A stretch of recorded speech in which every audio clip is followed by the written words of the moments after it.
Bonjour, j'ai nommé cette vidéo Les imposteurs du nucléaire parce que je vais démontrer que, tout comme par le passé, les hommes des cavernes savaient faire du feu sans comprendre les principes théoriques, aujourd'hui on sait reproduire des réactions nucléaires sans rien y comprendre. Et pour preuve, les physiciens sont toujours incapables de les expliquer de façon cohérente et intelligible. Alors, comment prétendre maîtriser quelque chose d'incompris, sinon par l'imposture? Pour démontrer que ces explications sont incohérentes et souvent contradictoires, j'attaque par la première réaction nucléaire, c'est-à-dire la fission nucléaire. Pour l'expliquer, je prends des petites animations provenant d'une instance suprême dans la soi-disant connaissance et maîtrise des énergies nucléaires. Comme cela, on ne pourra pas me reprocher mes sources. Ces animations proviennent du site du CEA, du Commissariat à l'énergie atomique, qui depuis 2010 a rajouté et aux énergies alternatives, pour probablement anticiper une prochaine reconversion, je ne sais pas. La fission nucléaire consiste à éclater le noyau d'un atome lourd, généralement de l'uranium ou du plutonium. Pour obtenir cette réaction, on projette un neutron contre un noyau, lequel se fissionne en libérant de l'énergie et de nouveaux neutrons. Ces nouveaux neutrons ainsi libérés vont à leur tour fissionner d'autres noyaux et ainsi de suite. Cette explication est celle d'une réaction en chaîne. Un neutron au départ qui en libère d'autres et tant qu'il rencontre des noyaux, cette réaction s'amplifie rapidement. Que cette réaction en chaîne soit celle qui se produit à l'intérieur d'une bombe atomique, je l'admets, nous en avons vu son pouvoir destructeur à Hiroshima et Nagasaki. Mais cette réaction en chaîne serait celle qui se déroulerait également dans les centrales nucléaires. Alors, comment font-ils pour réguler cette réaction en chaîne ? Je sais bien que Tchernobyl et Fukushima nous ont démontré qu'en perdant le contrôle, cette réaction peut s'emballer, engendrant les mêmes conséquences qu'une très grosse bombe A. Mais ma question est en relation avec les précédentes explications vues sur l'animation. Comment font-ils pour éviter que cette réaction en chaîne ne s'emballe? Oui, dans un barreau de combustible de ces centrales, il y a des milliards d'atomes contigus. Donc, comment peuvent-ils interdire aux neutrons libérés de ne plus poursuivre cette réaction en chaîne dans cette section et sur la hauteur?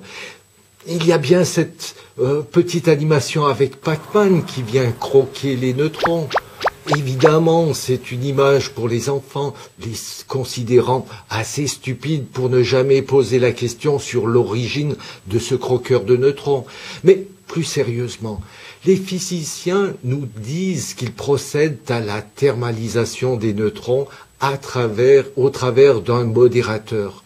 De ce fait, ils transformeraient des neutrons rapides en neutrons lents. Mais ce modérateur, qui peut être de l'eau lourde ou légère, du graphite ou du beryllium, peu importe, ce modérateur est à l'extérieur du combustible. Alors, comment les neutrons libérés font-ils pour sortir du combustible sans poursuivre la réaction en chaîne, aller voir le modérateur pour savoir s'ils doivent ou non retourner casser un noyau? Les physiciens expliquent cela en prétendant, dans le cas présent, que seul un neutron lent peut fissionner un noyau qui libère à ce moment-là 2,5 à 2,9 neutrons rapides. Selon leur dire, les neutrons rapides sortent du combustible sans rencontrer le moindre noyau, après quoi ils sont soit ralentis par le modérateur, soit absorbés par les barres de contrôle, ou encore sortent tout simplement du système. Mais ceci est en contradiction avec la précédente animation. Les neutrons ne sortaient pas pour revenir. Ça n'explique plus la réaction en chaîne, donc le fonctionnement des bombes atomiques. Et si les neutrons rapides ne ne casse pas de noyaux, condition nécessaire pour expliquer la sécurité de ces centrales.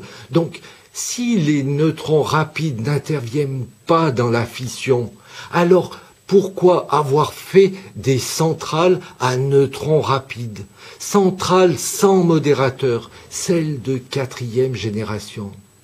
Non, vos explications ne tiennent pas la route. Elles se contredisent et deviennent stupides.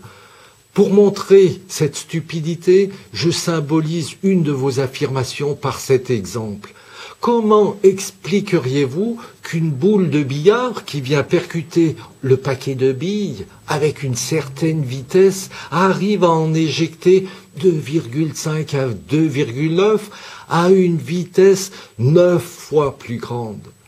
C'est exactement la même image qu'avec vos neutrons. Où est votre sacro-saint principe de conservation d'énergie? Oui, je sais, vous allez me rétorquer que le monde microscopique ne réagit pas selon les règles du monde réel. Mais soyez un tant soit peu cohérent. Vous prétendez que la probabilité qu'un neutron rapide rencontre un gros noyau du combustible est négligeable. Par contre, pour qu'il devienne un neutron lent, il doit percuter des noyaux 10 fois plus petits et plus distants, ceux contenus dans le milieu modérateur, et non pas une seule fois, mais à plusieurs reprises pour décrire ces zigs et ces zags que vous nommez le mouvement brownien. Comment et pourquoi la chance de rencontrer quelque chose de plus petit devient plus probable? Ne serait-ce pas un moyen de tricher pour que le résultat de vos bidouillages mathématiques corresponde à ce qui est effectivement mesuré et par la même occasion d'utiliser ceci comme la preuve de compétence que vous ne maîtrisez pourtant pas? Maintenant, si je regarde un atome d'uranium 238 qui fissionne, il possède 92 protons et 146 neutrons. Si j'imagine qu'un atome de césium-137 en sorte, vu que vous parlez souvent de cet élément chimique, cela veut dire qu'il a pris 55 protons et 82 neutrons.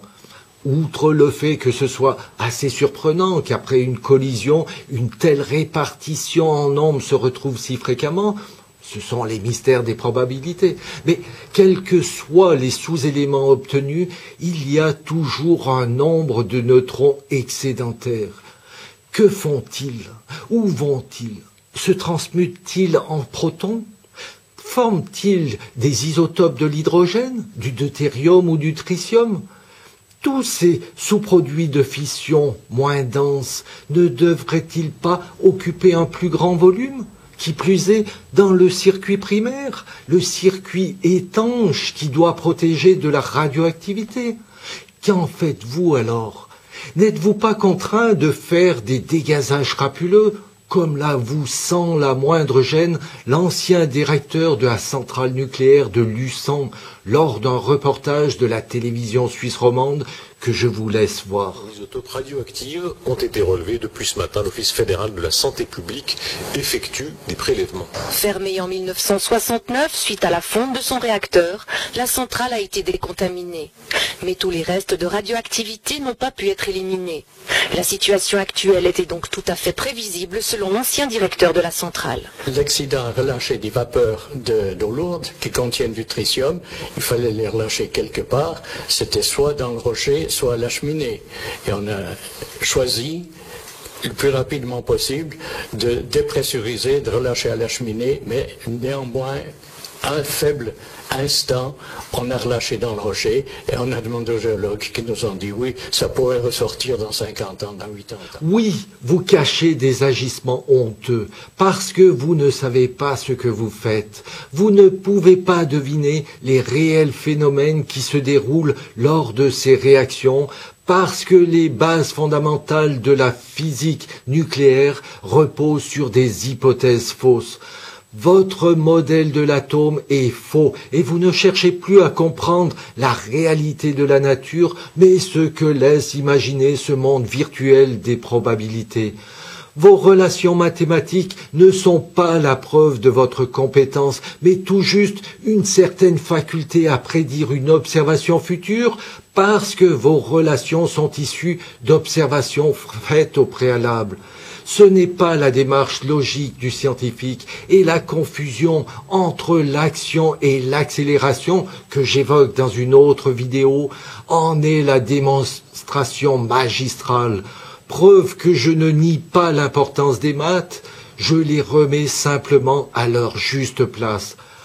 Mais même les mathématiciens semblent être lobotomisés par ces gymnastiques cérébrales, ne pouvant plus raisonner autour de bases élémentaires. À force d'apprendre par cœur des règles mathématiques, ils sont incapables de revenir aux notions essentielles et fondamentales qui sont pourtant à leur origine. Quel drôle de monde nous vivons là. Au niveau des réactions nucléaires, je sais de quoi je parle lorsque je dis que vous ne pouvez pas comprendre ce que vous faites. Je le sais parce que j'ai fait la démarche intellectuelle de reconsidérer les hypothèses de base de notre savoir pour comprendre pourquoi elles ne sont plus en accord avec certaines observations. Démarche que tout scientifique devrait faire en fonction des progrès des observations, en fonction des nouvelles découvertes. Le modèle de l'atome à électrons statiques, le MAES, qui en découle et que je présente dans mon livre, donne des réponses simples, logiques, cohérentes et sensées. Sensées parce que les comportements de ces composants respectent les lois physiques applicables au monde du visible, le monde dans lequel nous vivons. Il démontre également que la désagrégation du noyau, ce que vous nommez la fission nucléaire, cette désagrégation est fonction de la taille du noyau et des conditions ambiantes. Conditions que vous modifiez entre autres avec les barres de contrôle, et c'est pour cette raison que cette désagrégation ne s'emballe pas. L'énergie qui en résulte n'est plus une soi-disant transformation de la masse en énergie, ce sont les électrons qui se déchargent, modifiant ainsi les conditions ambiantes et par conséquence amplifiant le phénomène de désagrégation. Cette transformation de la masse en énergie ne tient pas la route et vous le savez pertinemment qu'après transformation, il y a toujours le même nombre de constituants des atomes. Rien ne se crée, rien ne se perd, tout se transforme. Et pourtant, vous avez le culot d'inventer, dans certains cas, l'antimatière pour justifier le résultat de vos équations et surtout pour conserver ce célèbre logo E égale mc carré. Oui, c'est un logo, ce n'est pas une relation scientifique. Et ne dites pas qu'il est vérifié, vous savez pertinemment que ce serait un mensonge.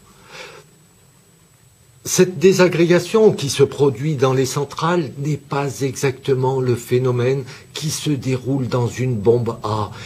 Parce que là, il y a effectivement une fission des noyaux due aux collisions des noyaux entre eux. Fission qui devient impossible à maîtriser avec les conséquences que nous connaissons. Ces collisions entre les noyaux seront d'autant plus virulentes si vous rajoutez de petits noyaux, des atomes légers, comme l'hydrogène et ses isotopes. Et vous l'avez déjà fait avec les bombes H. Mais ce surplus de puissance ne provient pas, comme vous le croyez, d'une fusion thermonucléaire, mais bien d'une fission. La technologie des bombes H le démontre. Ce sont des bombes traditionnelles avec cette amorce, cette petite quantité d'hydrogène. Vous voudriez croire que la fusion thermonucléaire produit de l'énergie. Mais ouvrez enfin les yeux. Cette fusion est le processus inverse à la fission. Au lieu de casser des noyaux, vous en formez des plus gros. Or, Aucun processus inverse à un autre n'engendre les mêmes effets. Si un processus libère une énergie thermique, le processus inverse en consomme. C'est ce que nous observons lorsqu'on comprime un gaz. Il devient plus chaud et lorsqu'on le détend, il devient plus froid. C'est une loi fondamentale et universelle du monde réel. Le monde microscopique se comporte comme le monde visuel. Il n'y a pas une science pour l'un et une science pour l'autre, et ce n'est pas à une certaine forme de mathématiques de prétendre le contraire. Vous avez même la preuve de ce que je dis là. Toutes vos expériences dans les tokamaks n'ont jamais produit plus d'énergie qu'elles n'en consomment. Et le projet ITER ne sera qu'un immense fiasco. Vous croyez dans l'énergie issue de la fusion nucléaire parce que vous présumez que c'est le fonctionnement des étoiles. Et là encore, vous êtes dans l'erreur. Comme je m'évertue à le dire, l'ensemble de nos théories repose sur quelques hypothèses. Ces théories les utilisent dans leurs interprétations, en apportant de nouvelles hypothèses plus judicieuses, car intégrant un plus grand nombre d'observations, toutes les théories qui les utilisent s'effondrent. Par contre, il devient possible d'élaborer de nouvelles définitions, de revisiter les sciences, avec l'avantage de repartir sur des bases bien plus solides et qui s'étayent au fur et à mesure par leurs interactions dans tous les domaines des sciences, dans une vision globale et non restreinte, celle des spécialistes. Parmi ces hypothèses de base, il y a la force d'attraction gravitationnelle de Newton, qui montre déjà ses incohérences. Mais pour éviter de se fatiguer à réfléchir, de remettre en cause des notions qui plaisent, on a inventé la matière noire. Or, le principe de apesanteur que je démontre est bien plus logique car explicable. Il n'a plus besoin de tels artifices pour justifier ses observations contradictoires. Il permet également de comprendre, et c'est là où je veux en venir, le fonctionnement des planètes, la nôtre en particulier, et surtout d'où provient l'énergie de ces astres et des étoiles, énergie issue de la désagrégation de très gros noyaux atomiques. Explication impossible à admettre et à découvrir sur les bases des hypothèses actuelles parce qu'elles orientent la réflexion dans la mauvaise direction. Mesdames et messieurs les physiciens, j'avais une certaine estime envers votre savoir. Vous annonciez avec beaucoup d'assurance que vous observiez les sous-éléments de l'atome et en toute confiance je vous croyais.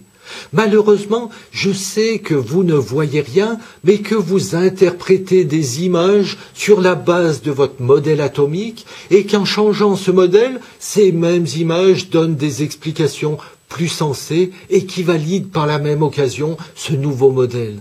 J'aurais espéré que la curiosité qui doit animer tout bon scientifique vous aurait poussé à voir la portée de mes idées. Mais non, quel affreux constat!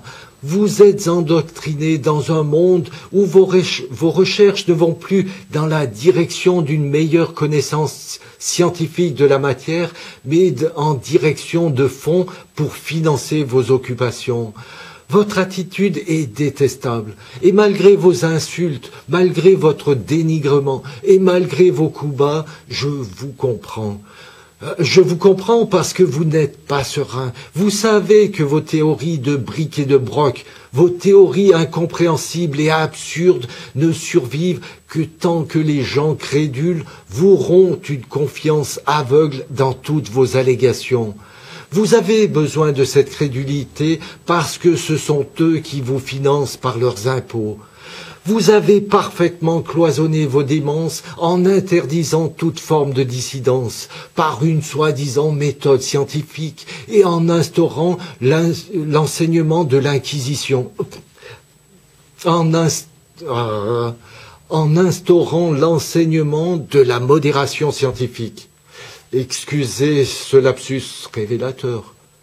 En fait, ce n'est pas un véritable lapsus, car dans un cas comme dans l'autre, c'est la formation de laquais pour détecter et combattre les hérétiques au dogme en vigueur. Donc, c'est le rôle de la modération scientifique, combattre ceux qui s'opposent à la seule pensée scientifique valable, celle que vous prêchez. Je sais bien que vous pouvez raconter n'importe quel mensonge, vous serez entendu, parce que les médias retranscrivent vos propos sans réfléchir, votre pédigré justifiant à lui seul cette véracité. Vous avez tout bien ficelé, mais vous avez encore une fois commis une erreur. Vous avez oublié une chose essentielle. Ce ne sont jamais ceux qui règnent au-dessus des autres en imposant leur façon de voir et de penser, ni même leurs courtisans. Ce ne sont jamais ces gens-là qui font une révolution. Ceci dit, je vous remercie de votre attention.